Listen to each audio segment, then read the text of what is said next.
Melissa Natu for ITN. Lads, it is good to see you both. I imagine it must be really nice when you get to make a film back home, but do you both really crank up the Boston when you're back on home turf? For sure, yeah. And this movie kind of called for that too. It was a very Boston movie, and the dynamic between those guys and kind of the sensibility, the sense of humor, all of that stuff is kind of what we grew up with. Yeah. When I come back to Boston, even if we're not working, I can find myself putting it on a little bit.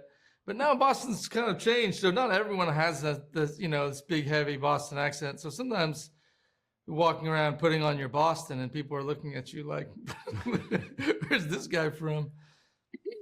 You're pretending. They think you're pretending to be Boston. One thing I think when everyone watched the trailer, they were like, "Is that Jack Harlow? How did Jack Harlow end up in this movie, Casey?" Well, actually, it's a funny story. I was just on a road trip, and I happened to be in San Francisco, and there was a music festival. And so I went to the music festival just looking for something to do, and he was playing there. I met him, and he just really hit it off. He was great. He's a really, really super funny, nice, smart guy. And it was clear that he was had a lot of different talents, and that he was interested in a lot of different things. And he had just finished working on White Men Can't Jump, a remake, and he was talking about that and how much he liked it. And so then cut to a year later, and we were trying to figure out how to cast this movie. And I said, "Why don't we, you want to ask Doug if he wanted to meet this Jack Harlow?" And Doug is so open-minded about any suggestion from anyone all the time.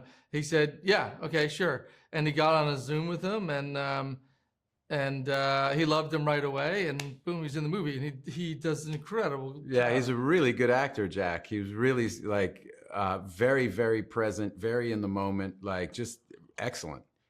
Yeah, really is. I'm hoping that I now see both of you in one of his music videos going forward. He hasn't asked us yet. Damn it. We're going to get it out there. We're going to make it happen.